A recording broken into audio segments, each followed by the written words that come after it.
ചാനലിലെ പുതിയൊരു വീഡിയോയിട്ട് എല്ലാവർക്കും സ്വാഗതം. അപ്പൊ ഇന്നത്തെ നമ്മുടെ വീഡിയോ എന്ന് പറഞ്ഞ ഒരു കുഞ്ഞ് ഈവനിങ് വ്ലോഗാണ് ഗൈസ്. ഞാൻ വീട്ടിൽ നിന്ന സമയത്ത് എടുത്തൊരു വീഡിയോ ആയിരുന്നു. എഡിറ്റൊക്കെ ചെയ്ത് വന്നപ്പോഴേ ഇത്ര സമയം 2 ആഴ്ച ആയതേ ഉള്ളൂ, ഒത്തിരി ഒന്നും വൈകിട്ടില്ല. അപ്പം ഒരു കുഞ്ഞു വീഡിയോ ആണ്, എല്ലാവരും മൊത്തമായിട്ട് കാണണം. ഇപ്പൊ ഞാൻ ഹോസ്റ്റലിലാണ്, അപ്പം എഡിറ്റ് ചെയ്തപ്പോൾ ഞാൻ ഇൻട്രോ എടുക്കാൻ വിട്ടു, അതുകൊണ്ട് ഇപ്പൊ ഇൻട്രോ എടുക്കാന്ന് വിചാരിച്ചു. അപ്പൊ നമുക്ക് വീഡിയോയിലോട്ട് പോവാം. അപ്പോൾ ഗൈസ് നമ്മുടെ ഈവനിങ് റൊട്ടീൻ ഇവിടെ നിന്നാണ് ഗൈസ് തുടങ്ങുന്നത്.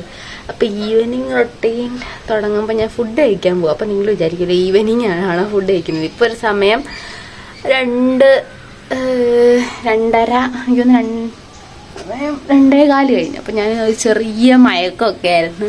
ഇപ്പോൾ ഒന്ന് എണ്ണീറ്റതേ ഉള്ളൂ. എന്നിട്ട് ഞാൻ വിചാരിച്ചു കുളിച്ചിട്ട് ഫുഡ് കഴിക്കാമെന്ന്. അപ്പോൾ ഏതായാലും ഞാൻ ഫുഡ് കഴിക്കാൻ പോവാണ്. നമ്മുടെ അമ്മയ്ക്ക് പനിയാണ് ഗൈസ്, അതുകൊണ്ട് അമ്മ കിടന്നുറങ്ങുവാണ്. അപ്പോൾ ഏതായാലും നമുക്ക് ഫുഡ് കഴിക്കാം. അപ്പോൾ ഗൈസ് ഞാൻ ചോറെടുത്തോണ്ട് വന്നിട്ടുണ്ട്. ചോറിന് നമ്മുടെ മെഴുക്ക് വരട്ടി നമ്മുടെ വീട്ടിലുണ്ടായ വെണ്ടയ്ക്കയാണ് ഗൈസ്. വെണ്ടയ്ക്ക, പിന്നെ നാരങ്ങാച്ചാറ്, മാങ്ങാച്ചാറ്, മീൻകറിയും മീൻ വറുത്തതൊക്കെ ഉണ്ട് ഗൈസ്. പക്ഷേ എനിക്ക് എന്തോ അതൊന്നും കഴിക്കാൻ തോന്നില്ല. എനിക്ക് രാവിലെ തൊട്ടെന്തോ ഒരു ചെറിയ മന്ദത, ഭയങ്കര ക്ഷീണമൊക്കെ. അപ്പോൾ ഞാൻ വിചാരിച്ച് ഇത് മാത്രം കൂട്ടി കഴിക്കാം. പിന്നെന്താ, ഞാൻ പെതൊക്കെ പറയുന്നത് നമ്മുടെ അമ്മ കിടന്നുറങ്ങുവാണ് ഗൈസ്. അമ്മ രാത്രിയിലൊന്നും ഉറങ്ങിയില്ല അയ്യാത്തതുകൊണ്ട്, അതുകൊണ്ടാണ് ഞാൻ പെതൊക്കെ പറയുന്നത്. അപ്പോൾ അതിൽ ഞാൻ ഫുഡൊക്കെ കഴിച്ചിട്ട് വരാം. ഫുഡ് കഴിക്കലെല്ലാം കഴിഞ്ഞത് TV ഒന്ന് വെറുതെ വെച്ചപ്പോഴത്തേക്കും നമ്മുടെ വലിയ വാർത്ത നടക്കുന്ന ഗൈസ് ന്യൂസിൽ. നമ്മുടെ അമ്മയിലെ കുറേ ചർച്ചകളും കാര്യങ്ങളൊക്കെയാണ്. അപ്പം നമ്മുടെ അമ്മ അത് കാണാൻ വേണ്ടിയിട്ട് വന്ന് കിടന്നിട്ടുണ്ട്. ഇതൊരു 2 ആഴ്ചയോളം ആയി കാണും ഗൈസ് ഈ വീഡിയോ എടുത്തിട്ട്. എനിക്ക് ഇപ്പോഴാണ് ഇതൊന്ന് എഡിറ്റ് ചെയ്യാനൊക്കെ സമയം കിട്ടിയത്. എന്ത് ചെയ്യാനാ ഗൈസ്.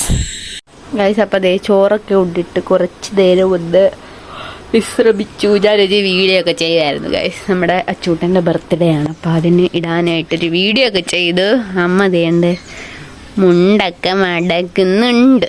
ഞാൻ മുറ്റമൊക്കെ തൂത്തിട്ട് ഞങ്ങൾ അപ്പച്ചിയുടെ അടുത്തോട്ട് പോകാൻ പോവല്ലേ അമ്മേ? എന്ത് അമ്മയ്ക്ക് എന്താ വയ്യേ? പനിയാണോ? അയ്യോ അഭിനയോ ഗൈസ്, അഭിനയം ഗൈസ്, അഭിനയമാണ് ഗൈസ്. മുറ്റൊക്കെ തൂക്ക. അമ്മ ചുമ്മാ ഇങ്ങനെ കളിയൊക്കെ കഴിഞ്ഞിട്ട് എൻ്റെ പരിപാടിയിലോട്ട് ഞാൻ കടന്നിട്ടുണ്ട് ഗൈസ്. അമ്മയ്ക്ക് അറിയാത്തതുകൊണ്ട് മിക്ക ജോലികളും ഞാനാണ് ചെയ്യുന്നത്. പിന്നെ വീട്ടിൽ വന്നാലുള്ള എൻ്റെ മെയിൻ 2 പണിയാണ് മുറ്റം തൂക്കലും ചായ ഇടലും. അത് ഞാൻ ആർക്കും വിട്ടുകൊടുക്കത്തില്ല ഗൈസ്, അത് ഞാൻ തന്നെയാണ് ചെയ്യുന്നത്. അപ്പം മുറ്റമെല്ലാം തൂത്ത് വൃത്തിയാക്കിയിട്ട് ഞാൻ ഇത്ര ധൃതിയിൽ എങ്ങോട്ടാണെന്ന് വെച്ചാൽ ഞാനും അമ്മയും കൂടെ അന്ന് അപ്പച്ചിയുടെ വീട് വരെ പോകാമെന്ന് വിചാരിച്ചു ഗൈസ്. അപ്പം ഞാനും അമ്മയും കൂടെ സാരമില്ല, ഞാനും അമ്മയും കൂടെ അപ്പച്ചനോടെ പോവാണ് ഗൈസ്. അമ്മയ്ക്ക് കുറെ നൈറ്റി ഉണ്ട്, പക്ഷെ ഞാൻ വീഡിയോ എടുക്കുമ്പോഴെല്ലാം അമ്മ ഇതുപോലെ 2-3 നൈറ്റിയൊക്കെ ആയിരിക്കും ഇടുന്നത്. ആരും തെറ്റിദ്ധരിക്കരുത്, ഇഷ്ടം പോലെ ഉണ്ട്. അലമാരിക്ക് അത് സ്ഥലം പോലും ഇല്ല വെക്കാൻ. പോലെ മതിയോ ഗൈസ്? ഇങ്ങോട്ട് നോക്കൂ, ഓണത്തിനേക്ക് ഉള്ള കാണാൻ പറ്റത്തില്ല, ഞാൻ തിരിച്ച് കാണിക്കാം. ഇതെന്താണെന്നറിയാം, നമ്മുടെ ചെണ്ടുമല്ലി ഗൈസ്. ഓറഞ്ചും മഞ്ഞയൊക്കെ ഉണ്ട്, പൂവിട്ട് നിൽപ്പുണ്ട്. ഓണത്തിനേക്ക് സെറ്റാക്കിയ സാധനമാണ്. നമ്മുടെ വനജമാമിയുടെയാണ് ഗൈസ്. ഞങ്ങൾ അപ്പച്ചിയുടെ അടുത്തോട്ട് പോവുകയാണ്. സാധാരണ എപ്പോഴും ഞങ്ങൾ വീട്ടിലുള്ളപ്പോൾ വൈകുന്നേരം ആകുമ്പോഴത്തേക്കും അപ്പച്ചിയുടെ വീട്ടിലോട്ട് പോകുന്ന പതിവുണ്ട്. ഇപ്പോൾ 2-3 ദിവസം കൊണ്ട് അമ്മയ്ക്ക് പനിയായിട്ടിരിക്കുന്നതുകൊണ്ട് എങ്ങോട്ടും ഇറങ്ങുന്നില്ല. അമ്മ പോകാത്തതുകൊണ്ട് ഞാനും ഇറങ്ങുന്നില്ല ഗൈസ്. നമ്മുടെ വനജമാമിയുടെ ചെടികൾ. അപ്പം ഇത് ഞാൻ കുറേ ദിവസം കൊണ്ട് കുളം കാണിക്കുന്നുണ്ട്, പക്ഷെ ഞാൻ വീഡിയോ പോസ്റ്റ് ചെയ്തില്ല. ഇപ്പം ഇതിൽ കുളം കാണിച്ചിട്ട് ഇതെല്ലാം എണ്ണം മുകളിൽ കയറി നിൽക്കുന്നില്ല. നമ്മുടെ താമരക്കുളം ഞാനുണ്ടായിരുന്നു. താമരക്കുളം മഴയായിരുന്നത്. താമരക്കുളം, പക്ഷെ ഇവിടെ താമര ഇല്ല. അവിടെ ഉണ്ട് താമര ഇല്ല, പക്ഷെ കുളം. താമര കുറച്ച് നാൾ കഴിയുമ്പോൾ പിടിക്കും ഗൈസ്. അപ്പോൾ അതേ ഞങ്ങളിവിടെ എത്തി. അപ്പോൾ അതേ ഞങ്ങൾ രണ്ടുപേരും നമ്മുടെ അപ്പച്ചിയുടെ വീട്ടിലെത്തിയിട്ടുണ്ട്. ഇതാണ് നമ്മുടെ അപ്പച്ചിയുടെ വീട്. ആ നിൽക്കുന്നതാണ് ഗൈസ് എൻ്റെ അപ്പച്ചി, എൻ്റെ അച്ഛൻ്റെ ചേച്ചിയാണ്. നമ്മുടെ വീടിൻ്റെ തൊട്ടടുത്ത് തന്നെയാണ് അപ്പച്ചിയുടെ വീട്. ഇപ്പം നിങ്ങൾ കണ്ടല്ലോ, ഒരു വീട് കയറി ഇറങ്ങിക്കഴിഞ്ഞാൽ നമ്മുടെ അപ്പച്ചിയുടെ വീടാണ്. ഞാൻ വീട്ടിലുള്ള ദിവസമാണെങ്കിലും അല്ലെങ്കിലും അമ്മ എല്ലാ ദിവസവും വൈകിട്ട് ഇവിടെ വരാറുണ്ട് ഗൈസ്. ഇവിടെ വന്ന് കുറേ നേരം കാര്യമൊക്കെ പറഞ്ഞ് ഇങ്ങനെ ഇരിക്കും. തൊട്ടടുത്തായതുകൊണ്ട് ഞങ്ങൾ എപ്പോഴും അങ്ങോട്ടും ഇങ്ങോട്ടും ഒക്കെ പോകും ഗൈസ്. നല്ല രസമാണ് എല്ലാവരും ഇവിടെ വന്ന് കാര്യമൊക്കെ പറഞ്ഞിരിക്കാൻ വേണ്ടിയിട്ട്. ഇപ്പം ഞാനും അപ്പച്ചിയും നമ്മുടെ അപ്പച്ചിയുടെ ഹസ്ബൻഡുണ്ട് ഗൈസ്, നമ്മുടെ ബാലച്ചൻ, പിന്നെ ചേച്ചിയും കൂടെ കാര്യം പറഞ്ഞിങ്ങനെ ഇരിക്കുകയാണ്. അല്ലെങ്കിൽ നമ്മൾ അനുക്കുട്ടനൊക്കെ കാണും, അവൻ സ്കൂളിൽ പോയേക്കുമായിരുന്നു. അപ്പോൾ ചേച്ചി പറഞ്ഞു ഈ മരത്തേൽ തത്ത വന്നിരിപ്പുണ്ടെന്ന്, അത് നോക്കാൻ വേണ്ടി വന്നതാണ്. ഇത് നമ്മുടെ മറ്റേ സ്റ്റാർ പുളി ഉണ്ടല്ലോ, മറ്റേ നക്ഷത്ര പുളി എന്ന് പറഞ്ഞ ആ സാധനമാണ് ഗൈസ്. ചില മരത്തിൽ പുളിക്ക് നല്ല മധുരമായിരിക്കും, ഇവിടുത്തെ തന്നെ നല്ല പുളിയാണ് ഗൈസ്. അവിടെ നിന്ന് കുറേ നേരം കാര്യമൊക്കെ പറഞ്ഞ് ഇങ്ങനെ ഇരുന്നിട്ട് ഞങ്ങൾ ഇനി നേരെ തിരിച്ച് വീട്ടിലോട്ട് പോവാണ്. ഇതാണ് ഇവിടുത്തെ സ്ഥലങ്ങളൊക്കെ. എനിക്ക് ഭയങ്കര ഇഷ്ടമാണ് ഞങ്ങളുടെ അവിടുത്തെ സ്ഥലങ്ങൾ. കുളവും കണ്ടവും ഒക്കെ ആയിട്ട് നല്ല ഭംഗിയാണ് ഗൈസ്. അങ്ങനെ ഞാനും അമ്മയും കൂടെ കാര്യമൊക്കെ പറഞ്ഞ് തിരിച്ച് നടന്ന് പോകുമ്പോൾ നമ്മുടെ മാമി ഉറക്കമൊക്കെ കഴിഞ്ഞ് എണ്ണീറ്റ് വരുന്നുണ്ടായിരുന്നു. വനജമാമിയുടെ അവിടെ ഓരോരോ ചെടികളെല്ലാം നോക്കി ഞങ്ങൾ നിന്നു. അത് മാത്രമല്ല നമുക്ക് വനജമാമി ഞാൻ പാഷൻ ഫ്രൂട്ട് ചോദിച്ചിട്ടുണ്ടായിരുന്നു. അപ്പോൾ അവിടുന്ന് പാഷൻ ഫ്രൂട്ടൊക്കെ പറിച്ച് തന്നുകൊണ്ടിരിക്കുകയാണ്. ഈ പാഷൻ ഫ്രൂട്ട് കൊണ്ട് ഞാൻ ഒരു മൊജിറ്റോ ഉണ്ടാക്കുന്നുണ്ട് ഗൈസ്. അത് ഞാൻ ഷോർട്സ് ആയിട്ട് ഏതായാലും ഇടുന്നതായിരിക്കും, നിങ്ങൾ കണ്ടു നോക്കണം. തിരിച്ചു വന്ന് നമ്മൾ നേരത്തെ കാണിച്ച മറ്റേ ചെണ്ടുമല്ലിയൊക്കെ പൂവിട്ട് നിൽക്കുന്നത് ഞാൻ കാണിച്ചു തന്നെയാണ്. നമ്മൾ ഓണത്തിനേക്ക് ഇത് സെറ്റാവും. ഇതിപ്പോൾ ഞാൻ 2 ആഴ്ചയായി വീഡിയോ എടുത്തിട്ട് ഇപ്പോൾ ഏതായാലും ഇത് നന്നായിട്ട് പൂവൊക്കെ ഇട്ട് നിൽക്കുന്നുണ്ടായിരിക്കും. അപ്പോൾ ഞാൻ 2 ആഴ്ചയായി ഗൈസ് വീട്ടിൽ പോയിട്ട്. അപ്പോൾ ഏതായാലും ഈ വീട്ടിൽ ചെല്ലുമ്പോൾ നമുക്ക് നോക്കാം, സെറ്റായിരിക്കും നമുക്ക് ഓണത്തിൻ്റെ പൂവൊക്കെ ഇടാൻ വേണ്ടി. ഇതെന്താണെന്ന് വെച്ചാൽ നമ്മുടെ അമ്മ പനിയായിട്ടും വയ്യാതിരുന്നിട്ടും എത്ര പറഞ്ഞിട്ടും കേൾക്കുന്നില്ല ഗൈസ്. ജോലി ചെയ്തുകൊണ്ട് ഇങ്ങനെ ഇരിക്കുകയാണ്. അമ്മയെ ഞാൻ വഴക്ക് പറഞ്ഞുകൊണ്ടിരിക്കുകയാണ്, ജോലിയൊന്നും ചെയ്യരുത്. നിങ്ങളുടെ വീട്ടിൽ അമ്മമാരിങ്ങനെയൊക്കെ ഉണ്ടോ? അമ്മയ്ക്കാണെങ്കിൽ ചെടി എന്ന് പറഞ്ഞാൽ പ്രാന്താണ്, എത്ര പറഞ്ഞാലും കേൾക്കത്തില്ല, ഇങ്ങനെ ഓരോന്നൊക്കെ ചെയ്തുകൊണ്ടേയിരിക്കും. അപ്പോൾ ഞാൻ അതിന് അമ്മയെ വഴക്ക് പറഞ്ഞുകൊണ്ടിരിക്കുകയാണ്. ഞാൻ പിന്നെ ഓൺ വോയിസ് ഒന്നും കൊടുക്കുന്നില്ലെന്ന് വിചാരിച്ചു. അങ്ങനെ അമ്മയെ വഴക്ക് പറഞ്ഞ് ഇങ്ങനെ ഓരോന്ന് പറഞ്ഞിരുന്നപ്പോഴത്തേക്കാണ് ഗൈസ് ഒരാൾ വന്നത്. വേറെ ആരുമല്ല ഗൈസ്, നമ്മുടെ ഐസ്ക്രീമും കൊണ്ടൊരു ചേട്ടൻ വന്നു. അപ്പോൾ എനിക്കൊരു കൊതി വാങ്ങിച്ച് കഴിക്കണം. അപ്പം ഞാൻ ഐസ്ക്രീം വാങ്ങിക്കാൻ വേണ്ടി പോയതാ. എന്തൊക്കെയുണ്ട്? ഐസ്ക്രീം മാത്രമേ ഉള്ളൂ, ചോക്കോബാറൊന്നും ഇല്ലേ? ഏതൊക്കെ ഫ്ലേവറാ? എടുക്ക. വനില ഒരെണ്ണം എത്ര രൂപയാ? 20. ഗൈസ് ഇത് നമ്മുടെ പണ്ടത്തെ ഐസ്ക്രീം. മറ്റേ ഐസ്ക്രീം ഒന്നും ഇപ്പോൾ വരുന്നില്ല ഗൈസ്, ഈ സാധനം മാത്രമേ വരുന്നുള്ളൂ. അപ്പം ഞാൻ ഒരു കൊതി, അതുകൊണ്ട് പണ്ട് ഇതിന് 10 രൂപയായിരുന്നു, ഇപ്പം ഇതിന് 20 രൂപയാണ്. നല്ല ക്വാണ്ടിറ്റി വെക്കണം കേട്ടോ.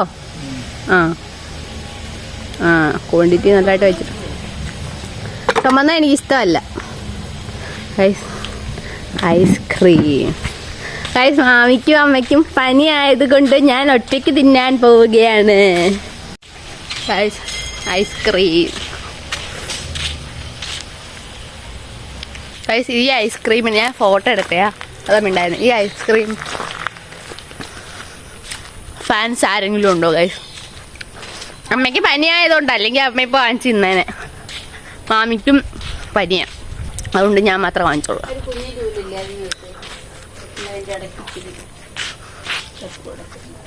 ഇപ്പൊ ഞാൻ എടുക്കും. അങ്ങനെ ഐസ്ക്രീം തീറ്റയൊക്കെ കഴിഞ്ഞിട്ട് ഞാൻ നേരെ പോയത് ചായ ഇടാൻ വേണ്ടിയിട്ടാണ് ഗൈസ്. ഞാൻ പറഞ്ഞല്ലോ എൻ്റെ ഇവിടെ വന്നു കഴിഞ്ഞാലുള്ള മെയിൻ പണിയാണ് ചായ ഇടൽ എന്ന് പറയുന്നത്. അത് എപ്പോഴാണെങ്കിലും അമ്മയ്ക്ക് വയ്യാങ്കിലും അല്ലെങ്കിൽ എല്ലാം ഞാൻ തന്നെയാണ് ചായ ഇടുന്നത്. ഇപ്പം ഏതായാലും അമ്മ വീട്ടിലുണ്ടല്ലോ, അപ്പം അമ്മയ്ക്ക് വയ്യാത്തതുകൊണ്ട് ഞാൻ തന്നെ ചായ ഇടാമെന്ന് വിചാരിച്ചു ഗൈസ്. അപ്പം ഞാൻ ഈ എടുക്കുന്നത് ഏലക്ക. ഞാൻ എപ്പോൾ ചായ ഇട്ടാലും ഏലക്ക ഇട്ട് ചായ എടുക്കാറുള്ളൂ. അപ്പം ഞാൻ എനിക്ക് ഈ ടൈം ലാപ്സ് ഇട്ട് ഏലക്ക എടുക്കുവാണ് നമ്മുടെ ചായക്കകത്ത് ഇടാൻ വേണ്ടിയിട്ട്. പിന്നെ ഞാൻ പറഞ്ഞു വന്നത് എനിക്ക് ഈ ടൈം ലാപ്സ് ഇട്ട് വീഡിയോ എടുക്കാൻ എനിക്ക് ഭയങ്കര ഇഷ്ടമാണ് ഗൈസ്. അതെന്താണെന്ന് എനിക്കറിയില്ല, എനിക്ക് ഭയങ്കര ഇഷ്ടമാണ് ഇങ്ങനെ വീഡിയോ ടൈം ലാപ്സിൽ ഇട്ടിട്ട് അങ്ങനെ ഓരോന്ന് ചെയ്യാനൊക്കെ. നിങ്ങൾക്ക് ഇതൊക്കെ ഇഷ്ടമാണോ? എൻ്റെ വീഡിയോ കാണുന്നത് നിങ്ങൾക്ക് ഇഷ്ടമാണെങ്കിൽ നിങ്ങൾ കമൻറ്റ് ചെയ്യുക ഗൈസ്. അപ്പം ഞാൻ ചായയൊക്കെ ഇടാൻ വേണ്ടിയിട്ട് നമ്മുടെ ഏലക്കയൊക്കെ നന്നായിട്ട് ഇടിച്ചെടുക്കുന്നുണ്ട്. അങ്ങനെ നമ്മുടെ ചായയൊക്കെ റെഡി ആയിട്ടുണ്ട്. അപ്പം ഞാൻ ചെറുതായിട്ടൊന്ന് അങ്ങോട്ടും ഇങ്ങോട്ടും ഇട്ട് ആറ്റുന്നുണ്ട് ഗൈസ്. ആ ഗ്ലാസ്സിൽ ഒഴിക്കുന്നത് എനിക്കും, പിന്നെ ഒരു സൈഡ് പൊട്ടിയ ഗ്ലാസ് ഉണ്ട് ഗൈസ്, അതിനകത്ത് ഒഴിക്കുന്നത് അമ്മയ്ക്കുമാണ്. അമ്മയ്ക്ക് ആ ഗ്ലാസ്സിൽ കുടിച്ചാലേ തൃപ്തി വരത്തുള്ളൂ. ഞാൻ എന്തോ ചെയ്യാനാണ് ഗൈസ്. ഗൈസ് അപ്പം നമ്മൾ ചായ കുടിക്കാൻ പോവാണ്. നമ്മൾ ചായ കുടിക്കുന്നത് നേരെ 5:45. സാധാരണ ഈ ഒരു നേരമൊക്കെ ആവും നമ്മൾ ചായ കുടിക്കുമ്പോൾ. കാരണം ഞാൻ വീട്ടിലില്ല, ഉള്ള ദിവസമാണെങ്കിൽ അമ്മ ജോലിയൊക്കെ കഴിഞ്ഞ് വരുമ്പോൾ 5 മണിയൊക്കെ ആകും. പിന്നെ നമ്മൾ ചായയൊക്കെ ഇട്ട് കുടിക്കുമ്പോഴത്തേക്ക് 5:45 ആകും. അപ്പം ഞാൻ ചായക്ക് കഴിക്കാൻ റസ്ക് എടുത്തിട്ടുണ്ട്. അമ്മയാണെങ്കിൽ ഇതുവരെ വന്നിട്ടില്ല. ഏതായാലും ഞാൻ ചായ കുടിക്കട്ടെ. റസ്ക് ഒക്കെ കുത്തി കഴിച്ചു. ഓക്കെ ഒരു ഇതായി. അപ്പോൾ ഗൈസ് ഇതൊക്കെയാണ് നമ്മുടെ ഒരു കുഞ്ഞ് ഈവനിങ് വ്ളോഗ്, അല്ലെങ്കിൽ ഒരു ഈവനിങ് റൊട്ടീൻ എന്ന് പറയുന്നത്. ഇനി നമ്മുടെ നൈറ്റിലെ പരിപാടികളും കാര്യങ്ങളൊക്കെയാണ്. ചായയൊക്കെ കുടിച്ചിട്ട് ഞങ്ങൾ ഇവിടെ നമ്മുടെ സുധാമ വന്നു, അപ്പുറത്ത് മാമിയൊക്കെ വന്ന് ഞങ്ങൾ കുറച്ച് നേരം കാര്യമൊക്കെ പറഞ്ഞിരുന്നു. ഇപ്പോൾ ചെറുതായിട്ട് മഴയൊക്കെ ചാറുന്നുണ്ട്. അപ്പോൾ ഇനിയുള്ളത് നൈറ്റിലെ നമ്മുടെ പരിപാടികളൊക്കെയാണ്. എനിക്ക് കുറച്ച് പഠിക്കാനുണ്ട്, പിന്നെ കുറച്ച് എഡിറ്റ് ചെയ്യാനുണ്ട്, കുറച്ച് നേരം TV ഒക്കെ കാണും. എന്നിട്ട് അച്ഛൻ വരും, നമ്മൾ ഫുഡ് കഴിച്ചിട്ട് നേരെ കിടന്നുറങ്ങും. ഇതൊക്കെയാണ് നമ്മുടെ ഒരു പരിപാടികൾ. അപ്പോൾ നമ്മുടെ വീഡിയോ എല്ലാവർക്കും ഇഷ്ടപ്പെട്ടെന്ന് വിചാരിക്കുന്നു. ഇഷ്ടപ്പെട്ടെങ്കിൽ എല്ലാവരും ലൈക്ക് ചെയ്യണം, കമൻറ്റ് ചെയ്യണം, ഷെയർ ചെയ്യണം, നമ്മുടെ ചാനൽ സബ്സ്ക്രൈബ് ചെയ്യണം. സബ്സ്ക്രൈബ് ചെയ്യാതെ കാണുന്നവരൊക്കെ ആണെങ്കിൽ ഇപ്പം തന്നെ ഒന്ന് സബ്സ്ക്രൈബ് ചെയ്തേക്കുക. അപ്പോൾ അടുത്തൊരു വീഡിയോ ആയിട്ട് വീണ്ടും വരാം. Okay, by.